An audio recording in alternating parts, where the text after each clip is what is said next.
धर्मस्य ग्लानिर्भवति भारत अभ्युत्थानम धर्मस्य तदात्मानं सृजाम्यहम् परित्राणाय साधूनां विनाशाय च दुष्कृतां धर्म संस्थापनार्थाय संभवामि युगे युगे। दो काम करता है, कौन सा? अधर्म का नाश और धर्म की स्थापना है।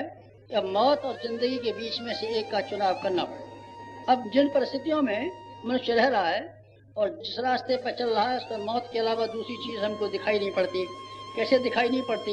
3-4 वजह हैं जिससे हमको मालूम पड़ता है कि मौत की ओर जा रहे हैं और सामूहिक आत्महत्या करने के लिए जा रहे हैं। कैसे?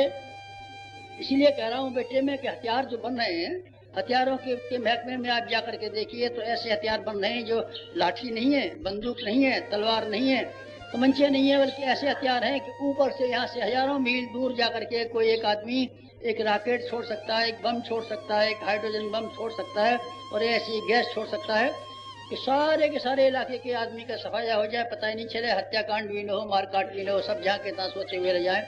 ऐसे हथियार बन रहे हैं। मालूम पड़ता है कोई पागल आदमी किसी दिन उन हथियारों पर हावी हो गया, उसने चला दिए तो ये जरा सी पृथ्वी, नन्ही सी पृथ्वी, छोटी सी पृथ्वी, बच्ची सी पृथ्वी, एक दैत्य एक एटम बम खत्म कर देगा। हमको मालूम पड़ता है कि अगर ऐसा कहीं हुआ तो मनुष्य जाति लाखों वर्षों के लिए और करोड़ों वर्षों के लिए फिर वहीं चली जाएगी जहाँ से एक अमीबा पैदा हुआ था और जहाँ से पानी में से चीजें पैदा हुई थी। फिर शायद हम नई सभ्यता शुरू करेंगे।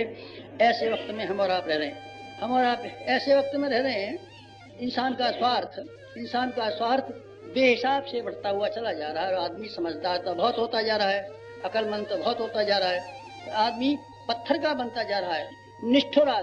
निष्ठुर आदमी हमको हर जगह दिखाई पड़ता है। पत्थर के पहले गांव में कच्चे मकान बनते थे, फूस के झोपड़े बनते थे। अब फूस के झोपड़े नहीं बनते, अब हर जगह पत्थर के मकान और ईंटों के मकान और पक्के मकान, मजबूत मकान हमको दिखाई पड़ते हैं। शहरों में भी कच्चे मकान नहीं दिखाई पड़ते, गाँव में भी नहीं पड़ते। अब बेटे हमको ये मालूम पड़ता है कि मनुष्य पत्थर के मनुष्य, लोहे के मनुष्य, चट्टान के नहीं सब मांस के। हाँ बेटे, मांस का तो तू है, पर मैं तेरे हृदय को कहता हूँ, तेरे कलेजे को कहता हूँ, जिसमें न किसी के लिए दया है, न कोई सिद्धांत है, जिसके पास न आदर्श है, जिसके पास न कोई बड़ी बातें हैं, सिवाय पैसे के और औलाद के और काम वासना के और तृष्णा के दूसरा कोई लक्ष्य नहीं है। ऐसा घिनौना लक्ष्य कि जिससे इंसानियत शर्मिंदा होती है। भजन करने वाले क्षेत्रों में भी हम देखते हैं, हर जगह हम देखते हैं, जो आदमी अपने आप को दूसरों से अच्छा और ऊंचा बताते हैं उनको भी हम देखते हैं।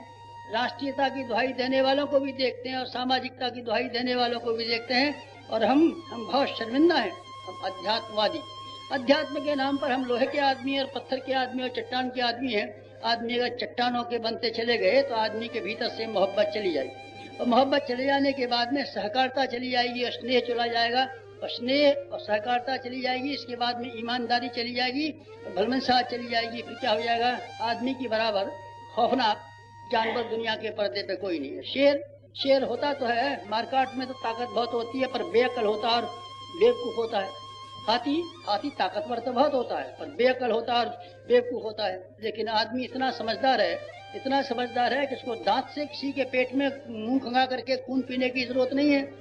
बिना दांत किसी के पेट में गढ़ाए बिना हम आदमी का खून पी सकते हैं और आदमी को मुर्दा बना के छोड़ सकते हैं। कला हमको आती है। आदमी बड़ा खौफनाक है और आदमी बड़ा खतरनाक और खौफनाक आदमी जिस तेजी से बढ़ रहा है, आदमी के दांत और आदमी के सींग जिस हिसाब से बढ़ रहे हैं, उससे मालूम पड़ता है अब ये राक्षस होने के लिए जाता है। इसके अंदर से दया, करुणा, ममता और स्नेह, दुलार और सिद्धांतवाद के सारे सिद्धांत खत्म होते चले जा रहे हैं। अगर तरक्की इस हिसाब से होती चली गई तो आप देखना आदमी थोड़े दिनों में भूत पलित हो जाएगा, जिन्न मसान हो जाएगा, जिससे कि एक दूसरे को डर मालूम पड़ेगा।